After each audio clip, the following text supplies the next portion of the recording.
assignments and how the rights are given away in a patent and commercialization really depends on how the negotiation turns out at the end of the day.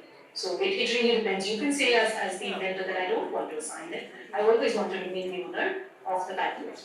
And you can basically commercialize it, but I will be identified as the owner and you continue to pay me royalty backwards.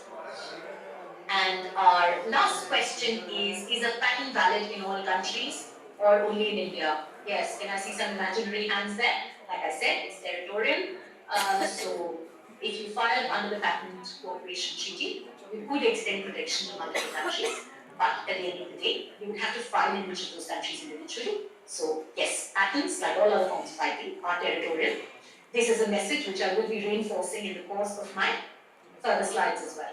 These are some examples of patented inventions we use every day, things that we don't really give much credit to.